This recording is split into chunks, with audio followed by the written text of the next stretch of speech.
one of my later cities I served in was called Perus, and Perus actually means turkeys.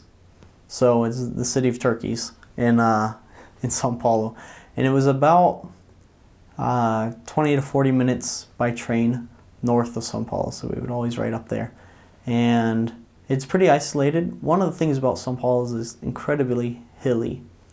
I spent lots of my mission either going up or going down. And when you're walking 10 to 12 miles a day, it gets to be a lot. And my shoes were just worn out. And I'd known they were going to, so I'd bought nice $150 shoes, a couple pairs of them, these thick soles, just industrial grade dress shoes. And several times I had to take them to a shoe store. Some little guy who had a shop set up in the street, and he would tack on a new sole. Lots of times it was airplane tire, so he would nail it on or sew it onto your shoe, and you'd have an entirely new sole of your shoe. It was really interesting. And that's one of the typical jobs you find. These smaller cities like this around Sao Paulo were often very much like the city, where tightly packed, narrow streets a lot of the time.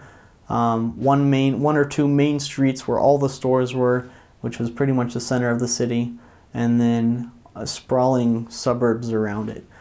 In these suburbs, you'll find a lot of times cheap apartment housing, which won't have security guards or gates or anything, but it's just a way that the government has found to give houses to people. So they make these buildings and they'll sell them away for pretty cheap to families, so they can have somewhere nicer to live.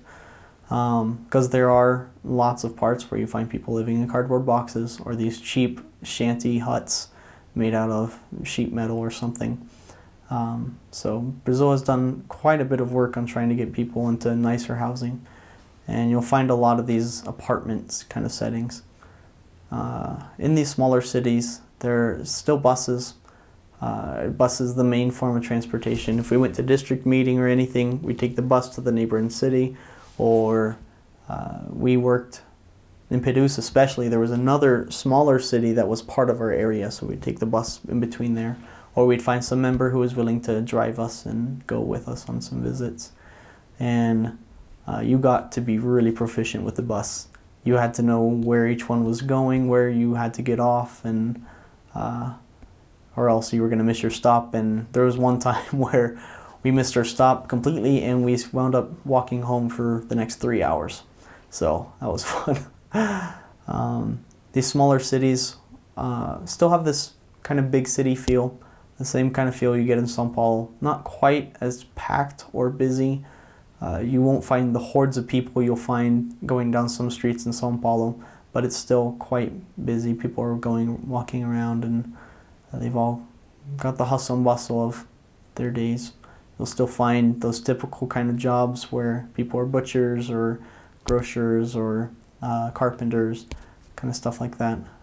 But it's just not quite the same huge feel to it, because it is a much smaller city, and it'll normally be much greener, a lot more trees around, lots more parks in the cities. And a lot of these are set, Perus especially was set in a small mountain range that was just north of Sao Paulo. So we'd actually get to go, we took a couple days where we hiked up to the top of this mountain and we could see around, and it's just green. Tons of these dark green trees and forests and stuff, and it's beautiful. A sight to behold, truly.